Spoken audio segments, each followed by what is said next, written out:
នៅក្នុងពិធីជប់លៀងទទួលស្គាល់កូនស្រីលោកម្ចាស់លីបានដើរចូលមកសួរសុខទុក្ខកញ្ញាវិនទង្វើនេះធ្វើឲ្យអ្នកជុំវិញខ្លួនមានការភ្ញាក់ផ្អើលជាខ្លាំងព្រោះពួកគេគិតថាលោកម្ចាស់លីមកទីនេះដើម្បីជួបវិនវ៉ាន់ភ្ញៀវខ្លះបានខ្សឹបខ្សៀវគ្នាថាវិនលីងដែលជាកូនស្រីពិតប្រាកដមានសម្រស់ស្អាតជាងវិនវ៉ាន់ឆ្ងាយណាស់ពួកគេឆ្ងល់ថាហេតុអ្វីបានជាស្រីអ្នកស្រែដូចជាវិនលីងអាចស្គាល់មនុស្សលំដាប់ខ្ពស់ដូចជាលោកម្ចាស់លីបាន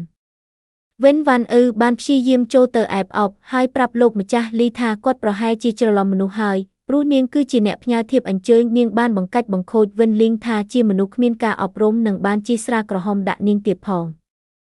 លោកម្ចាស់លីបានការពារវិនលីងដោយមានប្រសាសន៍ថាការដែលនាងយករបស់ដែលគេផ្ដល់ឲ្យមកសងវិញគឺជាទង្វើដែលមានការអប់រំត្រឹមត្រូវលោកថែមទាំងនិយាយឌឺដងទៅកាន់វិនវ៉ាន់ថាបើមានគេហ៊ានជីស្រាដាក់លោកនឹងបង្ខំឲ្យម្នាក់នោះស៊ីកែវស្រានោះចូលទៅវិនលីងបានណែនាំខ្លួនថាឈ្មោះវិនឌីហើយបានបួលលោកម្ចាស់លីទៅដល់លេងនៅសួនក្រោយផ្ទះមុនពេលចាក់ចេញលោកម្ចាស់លីបានបញ្ជាឲ្យចាត់ការគ្រួសារលីវដោយពោលថាមេឃត្រជាក់ហើយគ្រួសារលីវក៏ដល់ពេលត្រូវខ្សែថនដែរនៅព្រឹកបន្ទាប់បងប្រុសរបស់វិនលីងបានមកដាស់នាងឲ្យទៅរៀនខណៈនោះនាងក៏បានដឹងខ្លួនថានាងបានឆ្លងភពមកចូលក្នុងខ្លួនតួអង្គក្នុងប្រឡំលោកតាមសាច់រឿងដើមម្ចាស់រូបរាងនេះត្រូវបានវិនវ៉ាន់ញុះញង់ឲ្យទៅ